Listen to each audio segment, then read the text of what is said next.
I'm going to teach you today how to make the world's best Snickerdoodle cookies.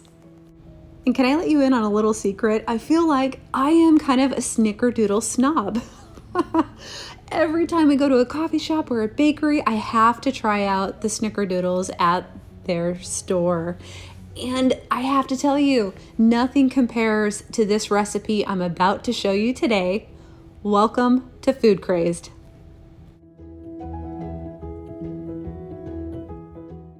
We're going to start out with my favorite tip on making these Snickerdoodles. This is actually step one. And if you thought this was cheese, nope, I'm sorry to tell you, it is not. I feel like I need a drum roll here. Haha. This is actually cold butter that is grated. We need 1 cup total of grated cold butter, not frozen. We're not talking about frozen butter. We're talking about butter that you've pulled right out of the refrigerator. You still kind of can leave it in the package and just grate it with a cheese grater. We're going to be doing 2 whole sticks grated into a large mixing bowl.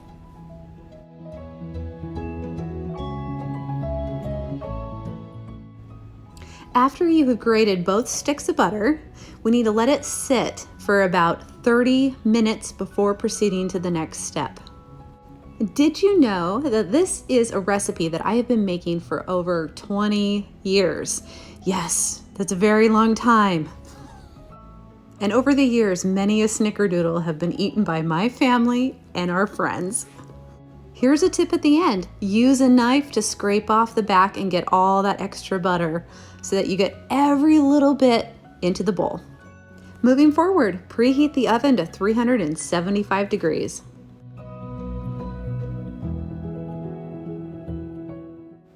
Now let's add 2 cups of granulated sugar. And just go ahead and mix this up until both the butter and the sugar are combined.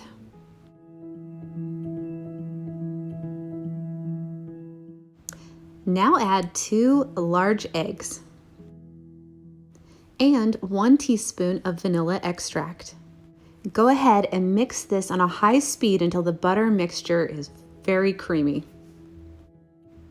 It's time to go ahead and put our dry ingredients together. In a small bowl, add 3 cups of all-purpose flour, and to this add half of a teaspoon of baking soda and half of a teaspoon of cream of tartar. Fluff this up with a fork.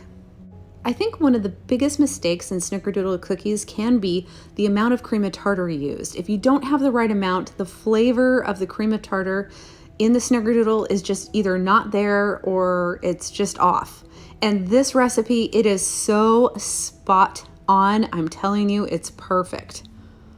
And as you can tell in the video, I am gradually adding in the dry ingredient flour mixture into the dough and incorporating it as I go, about 1 cup at a time until all of the flour mixture has been incorporated into the dough. I am so passionate about Snickerdoodles, if you can't already tell in this video. I mean, over the last 20 years, I've even tested out other people's claims of recipes of the world's best Snickerdoodles, and I've tested out dozens of recipes because I'm always like, oh, I wonder if it's better than mine.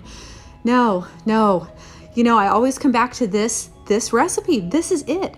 I won't even try to make anybody else's ever again for the rest of my life. This is the one Snickerdoodle recipe that beats them all. Now make sure after you've added all the flour to scrape down the beater and the bowl, because you want to then mix it up one more time and make sure that the dough is fully incorporated, that flour is fully incorporated into the dough. It's a very thick dough, so I suggest either a hand mixer or a standing mixer is best for this recipe.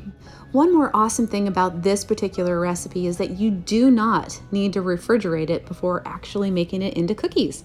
And I love that. Now in another small bowl, add 1/4 of a cup of granulated sugar and 2 teaspoons of ground cinnamon. Mix these 2 ingredients up together with a fork. This is our cinnamon sugar coating that goes around our cookie dough for that perfect Snickerdoodle taste.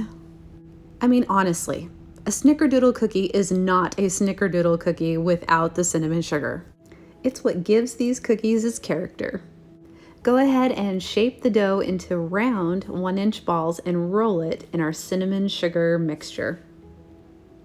I personally like using a cookie scooper during this process because I can make the cookie scooper totally flat on one side, so all of my cookies are identical and the same size each time. By the way, there's a list of all the ingredients down in the description. There's also a link to the full printable recipe for these snickerdoodles. There's something kind of magical about making cookies at home, and your home is going to smell amazing while they're baking in the oven. Some people buy Scentsies that are Snickerdoodle Scentsies just to make their house smell, but why not make the real thing? And then you have these to enjoy. Bake these for right around 8 to 10 minutes in the oven until they're nice and puffed up and they're just barely starting to turn golden brown right along the edges. And immediately take them off of your cookie sheet or your silicone baking mat and put them onto a wire rack to cool.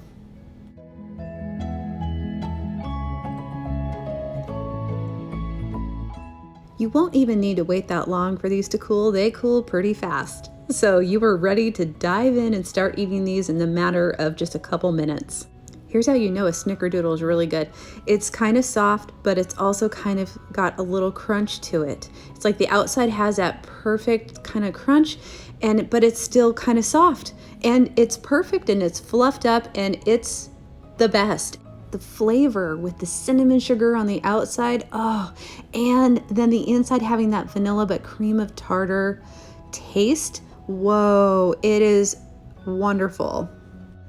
Don't forget to subscribe to the channel so you don't miss another amazing, yummy recipe. Thanks for watching.